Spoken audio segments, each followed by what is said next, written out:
इधर आइए ना, दूध थोड़ा इधर देखो भाई। सर ऐसे अच्छा कहाँ आया है, यहाँ पर भी नहीं आया।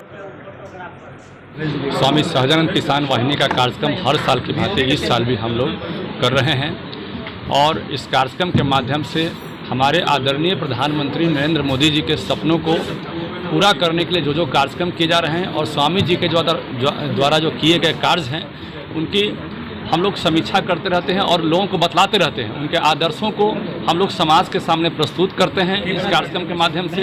उनके द्वारा किए गए कार्यों को हम लोग समाज को कैसे समाज में लागू हो हम लोग बताने का कार्य करते हैं।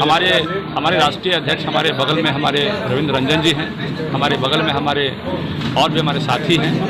हम लोग हर साल इस कार्यक्रम के माध्यम से ये बताने का प्रयास करते हैं कि हिंदुस्तान जो है किसानों का देश है और किसानों की इस देश को हम लोग इस तरह से नहीं ले सकते हैं कि उनको छोड़ने का काम करें। हर हाल में अभी देखिए हाल ही में किसानों का जो डीबीटी कार्यक्रम के माध्यम से माननीय मोदी जी ने पैसा देने का काम किया पूरे देश में और इसके अलावा कई कार्यक्रम उनके लिए किए गए हैं, तो ये बड़ा सराहनीय है।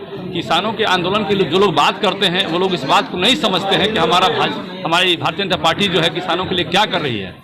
स्वामी सहजानंद किसानों के नेता थे पूरे देश में और किसानों के ही नहीं बल्कि पूरे देश के एक बड़े नेता के रूप में थे और आज तक उनके जैसा पूरे हिंदुस्तान में किसान के नेता उत्पन्न नहीं हुए। सुभाष चंद्र बोस भी उनके अनुयायी थे। आप इस बात से अंदाज़ा लगा सकते हैं जमींदारी प्रथा को खत्म करने के लिए जमींदारों के पास जो काफ़ी ज़मीनें होती थी उसको टुकड़ों में बांट कर वो चाहते थे कि सारे जो किसान जोतने वाले हैं उनके पास वो ज़मीन बांट दी जाए। ऐसी कई कार्य उन्होंने किए हैं जिसके लिए उन्हें प्रताड़ना भी झेलनी पड़ी, लेकिन इन चीज़ों का उन्हें तनिक भी मलाल नहीं था। जी, स्वामी सहजानंद किसान वाहिनी राष्ट्रीय स्तर का संगठन है जिसका मैं अध्यक्ष हूँ और राष्ट्रीय संयोजक हमारे बगल में जीवन कुमार जी हैं और पूरे प्रदेश ही नहीं पूरे देश में इसकी शाखाएं हैं। हम लोग काम कर रहे हैं। स्वामी जी किसानों के बड़े नेता थे। हिंदुस्तान में उतना बड़ा नेता कभी नहीं हुआ, आज भी नहीं है। उनकी तुलना माओ से तुंग से की जाती है। माओ से तुंग सत्ता को प्राप्त करने के लिए किसानों की लड़ाई लड़ रहे थे। स्वामी जी ने सत्ता के लिए संघर्ष नहीं किया, वो सिर्फ किसानों और मजदूरों के लिए संघर्ष करते थे। ये उन्हीं की याद में ये कार्यक्रम प्रत्येक वर्ष होता है, इस वर्ष भी हुआ है। हम चाहते हैं कि पूरा प्रदेश ही नहीं पूरा देश स्वामी जी के आदर्शों पर चले, उनके पदचिन्हों पर चले।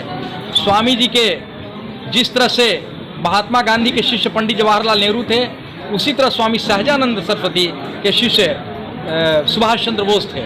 सुभाष चंद्र बोस को ऊर्जा उन्हीं से मिलती थी, इसलिए बहुत बड़े वो सिद्धांतकार, लेखक, गरीबों के हितैषी राष्ट्र कवि रामधारी सिंह दिनकर ने उन्हें दलितों का सन्यासी कहा था। कुछ लोग उन्हें एक जाति में बांध देते हैं, वो जाति के नेता नहीं हैं।